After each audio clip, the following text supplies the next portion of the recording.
Welcome back, guys. We are halfway through our first section here. We are going to have Fnatic Raid Calls Alive up against StarTale Hack next. Oh, yeah. And, you know, Alive is rocking a new hairstyle. He's basically he's blondified himself. He's blonzed himself. I don't know what the verb for this is, but have you ever looked at Alive and thought that he kind of looks like a Muppet?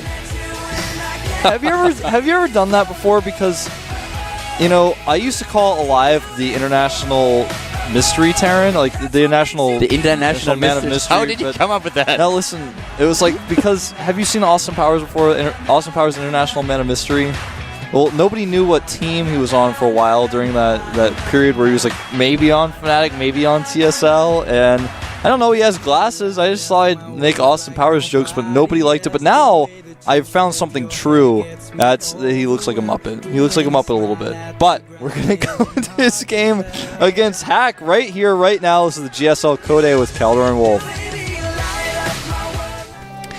And here we have the game, and we are on not on Antigua Shipyard, Atlantis spaceship. And I have quite a lot to say about both players. First of all, we have Alive at the top of the map in the blue color, our Fnatic player. And his opponent in our first mirror matchup of the day in this Terran versus Terran is the red player to the bottom left of the map.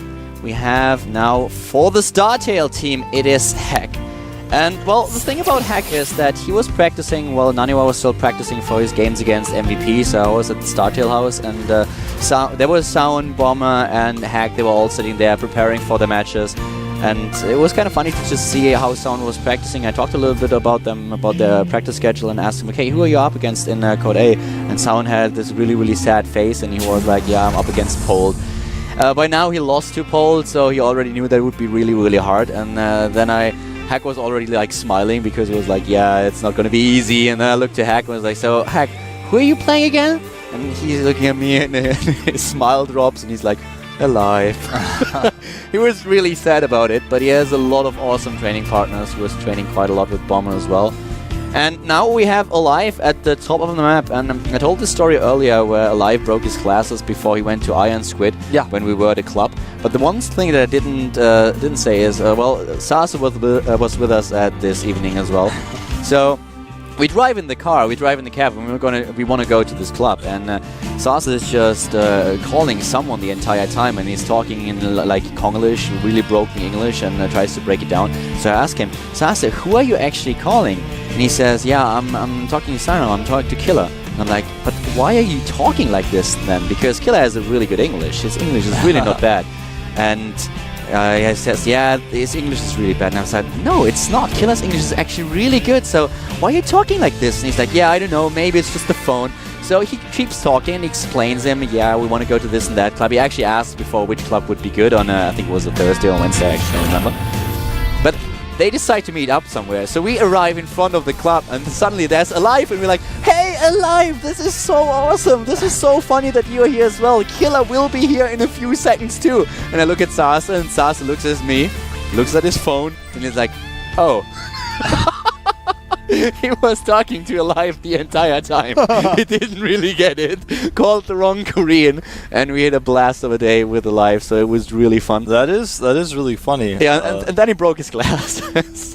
Poor guy, man. Well, the thing is, Alive's English is actually really good too.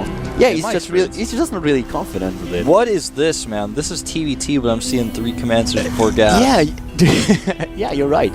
We have 3 orbitals in the making, and it's just, let's be honest, come on, this is just Atlantis spaceship. It is. Well, it is indeed. It's a great map for stories. This is why you guys need to get the premium stream, because we're not going to talk about this on the free stream. Nobody's going to know that you guys went and had that fun time at the club and Alive broke his glasses and that he looks like a Muppet. We're not going to talk about things like that on the free stream. You guys need to get the premium stream. Tell your friends, be like, I heard this good story, but you can only hear it if you get the premium. But right now we do see, of course, Hack with a much faster factory, as he did get his gases much earlier. And on this map, you can pretty much get away with what Alive has done here. He may fall to some pressure if he doesn't play safely, but of course he's going to play safely. He's Alive, the international mystery man. The thing about Alive is that he's very good against Protoss. He says that he does not really like his chances against Zerg. This is the matchup where he feels least confident. But the matchup that he loves the most is actually TVT. And it was such a close series when he was up against MMA at Iron Squid. So that was amazing. And for Huck, this is going to be very, very difficult here. So Alive in his best matchup. And let's see how Hack is dealing with this. It's going to be tough.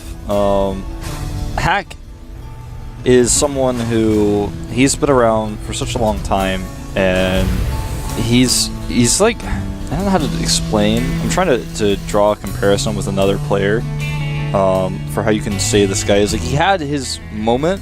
Like, he all killed FX Open, for example, when he was playing for Zemeckis still, and he has shown really great play, but he's just never been able to shine in the individual leagues very well, and this is another one of his opportunities to do so. He's trying to do some pressure here with his Hellion, does not get any kills, does damage several units, and will not see the command center as far as I know. I'm going to double check right now. Yeah, he does not see the command center, it's too far away, too well positioned. The thing is that these players put so much thought into these games, it is really incredible. Hack was also able to defeat Huck with 2-0, let's not forget about it. That was a really huge upset for the foreign community. And now we have a beautiful scan in the main base, and I think the scan revealed the third command center. Oh, it did not. Okay, he didn't see it. So he still does not know about the third command center, while both of them are now going for Cloak. He also doesn't see the starport. So not seeing the starport doesn't necessarily mean, oh, there's no starport, so you made a faster third command center. It means like, he put his starport somewhere else. I don't know what he's doing. Look at his production tab, though. He suspects it. He's seen the factory. He knows there's no add-on in the factory, so he throws down the missile turrets and is just waiting for the Banshee to appear. That's exactly right, but it's in some ways a misread, because there is a third command center there as well. It's not just going to be some Banshee play, but he has to be like, well, damn, I didn't see a third command center and I didn't see a starport, so what's going on? It's a very frustrating position to be in for Hack, so he has to play safely, he has to get the turrets, and he may even, after his second Banshee comes out, make a Viking just to be safe. Because you can make 2 Banshees on this map, send them across for your opponent's Banshees and get there because it's Atlantis spaceship. You can do that, man. That map is so huge. Research. And here comes the first harassment. Yeah, I'll say this in a second, but let's concentrate on the harassment for now. With Cloak, he's doing a really good job here. There is so far no scan. He's still waiting for the missile turret. Takes down another SCP and another one. Does a really good job with the harassment. I like that he's not using the scan, because he will dodge the scan. There's no stem. What's he going to do with a scan with no Viking? He can't actually waste it. It would be just a waste, to put it simply. So I like that he's not scanning, even though he has the energy available to him. But this is doing so much damage by now. He's taking down so many SDVs. He already has 9 kills. He will have 10 in a few seconds. Hack does a lot here. Well, finally the Banshee is in trouble. And actually, did he die? No. No kills, though. And one more missile turret shot would have killed it. So very dire straits there. And the Banshee actually... Hack's Banshee did die, I believe, though, if that's what you're referring to. Yeah, I was actually thinking about Hack's Banshee. Yeah, it did die. Yeah. Yep. Okay. That solves that mystery, man. Yeah, the thing that I'm always wondering about, or what is really a little bit annoying, is since this one post on Reddit, I cannot unsee the panda on this map. Oh my god, I forgot about it, but now I see it again. Yeah, the panda is just so annoying. Guys, if you ever look at the minimap and the 2 to the top left, or just to the left side, those 2 middle mineral patches are just the ears of the panda. Then those black holes, there are his eyes, and you have his mouth where it's a little bit lighter. And I just cannot unsee it anymore. It looks like the panda's legs, though, are like octopus tentacles. It's like an octopus tentacle panda or something. I don't know, or he's doing like a split in the air. I'm not really sure what he's up to. Yeah. But the face, man, is a panda. Yeah, it's definitely a panda. It's definitely a panda. And why did I ever open this Reddit thread? I don't know. You should never open anything that says can't unsee or this will not be unseen ever. Everybody does that, though. Banshee did get a few kills, by the way, in the middle of the map, but was scanned and killed. To be fair, at the bottom right, what you were referring to as legs, that looks a little bit like a skull. Oh my god. I see that, the 2 eyes, and then like the... Oh my god. No, the 2 eyes are right here. Oh! That is a mean skull, my friend. Oh! Yeah. I see it now, yeah. I thought I was like, well, those kind of like 2 eyes and a smiley face. I was like, I guess so, Calder. But now I'm like, oh, I really see it. Yeah, so it's a panda and a skull. It's an omen. This is an omen. It's the panda bear guy from It's the StarCraft 1, man. It's happiness and sadness. It's in like one map. it's the panda bear guy from StarCraft 1 bringing an omen, man. He's like, I'm back. He's like, wait for Heart of the Storm. I'll be there. He's like, don't call me Ursadon. That's not the name I use anymore.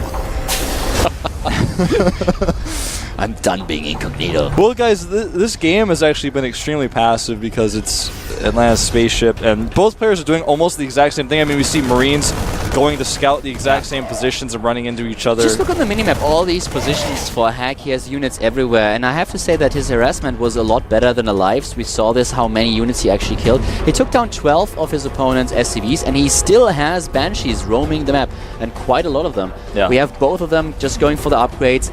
Alive is a little bit, Hack is a little bit ahead. A really good job here.